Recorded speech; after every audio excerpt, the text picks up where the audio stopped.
Samajwadi party में पिछड़ा वर्ग के अध्यक्ष रहे लौटन राम निषाद हमारे साथ बातचीत के लिए मौजूद हैं और इन्हीं मुद्दों को लेकर समाजवादी पार्टी से ये निष्कासित किए गए थे। आज ये हमारे साथ हैं। सर, आपको किन मुद्दों को लेकर समाजवादी पार्टी ने पहले निष्कासित किया था?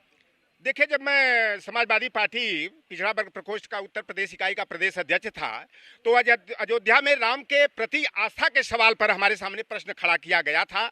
और मैंने, जैसा संविधान में भी व्यवस्था है कि व्यक्ति की आस्थाएं अलग अलग होती है, एक ही परिवार में अगर 10 सदस्य है तो 10 की आस्था अलग अलग हो सकती है।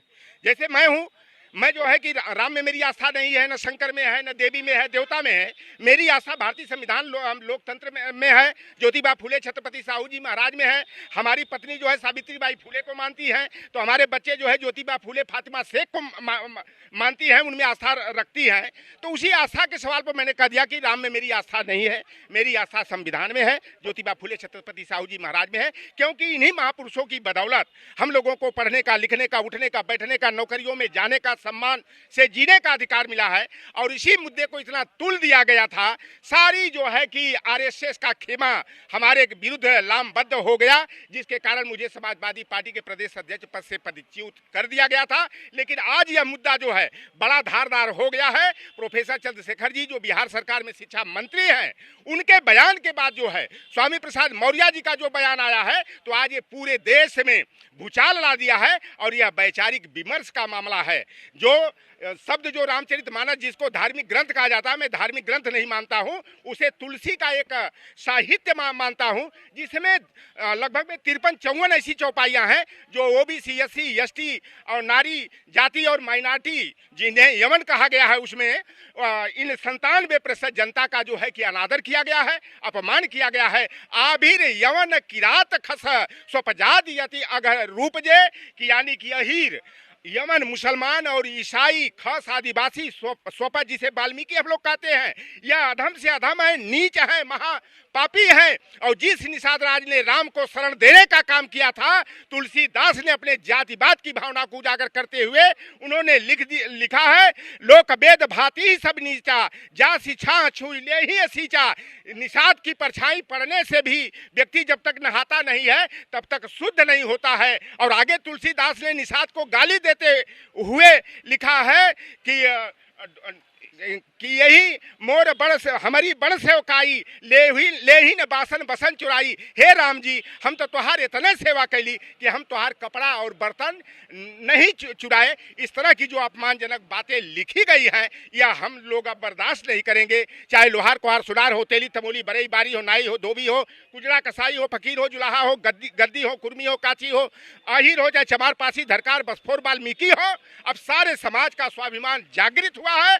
अब युद्ध जो है सामाजिक न्याय के लिए होगा। समाजवादी पार्टी में है कि नहीं है? समाजवादी पार्टी में आप हैं कि नहीं है? मैं सामाजिक न्याय का योद्धा हूं, मैं अम्बेडकरवादी हूं, ज्योतिबा फूले के आदर्शों पर चलने वाला हूं, मैं मंडलवादी हूं और मैं जहां भी रहता हूं मैं सामाजिक न्याय की लड़ाई लड़ता हूं। और मैं वर्तमान में जो है कांग्रेस पार्टी का एक सिपाही हूं। तो अब ये आवाज आप समाजवादी पार्टी के साथ उठाते रहेंगे, अलग से क्यों उठाएंगे? जो भी पार्टियां सामाजिक न्याय के मुद्दे पर आगे बढ़ेंगी, चाहे वह राजद हो, चाहे जदयू हो, चाहे समाजवादी पार्टी हो, चाहे एनसीपी हो, चाहे जो है कि हेमंत सोरेन का झारखंड मुक्ति मोर्चा हो, चाहे स्टालिन का डीएमके हो, जहां सामाजिक न्याय की बात होगी उनके आवाज से आवाज मिला करके चौधरी लौटन राम निषाद जो है संवैधानिक मूल्यों की रक्षा के लिए, लोकतंत्र के लिए, संविधान के लिए, सोशल जस्टिस के लिए मजबूती से लड़ाई लड़ने का, बढ़ाने का काम करेगा। कांग्रेस में अभी किस पद पे हैं?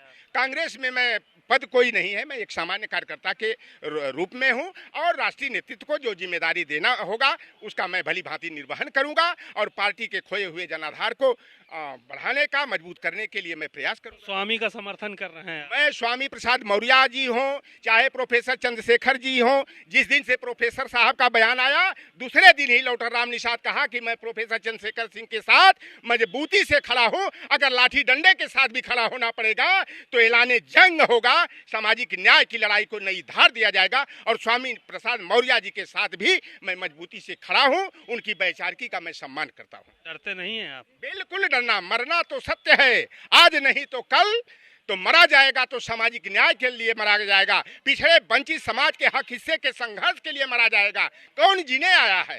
देश की आज़ादी के लिए तमाम लोग शहीद हुए, तो आज हम लोग आज़ाद भारत के नागरिक कहते हैं। लेकिन इस आज़ाद भारत में भारत का संविधान लागू होने के बाद भी तमाम वर्ग हैं, जातियां हैं जो अभी भी गुलामी का जीवन जीने का, जो हिंदू धर्म व्यवस्था में जो इस तरह के आडंबर बना दिए गए हैं, आज भी गुलामी का जीवन जीने को मजबूर हैं। इस मजबूरी से उबारने के लिए अभी और संघर्ष आगे भी जाएगा, होता रहेगा। जैसा कि वर्तमान में देख रहे हैं, सामाजिक न्याय के मुद्दे पर सभी लोग आज जो शूद्र नहीं जानते थे, आज कह रहे हैं कि हमें गर्व है कि हम शूद्र हैं, और गर्व से कहो कि हम शूद्र हैं। बातचीत के लिए शुक्रिया।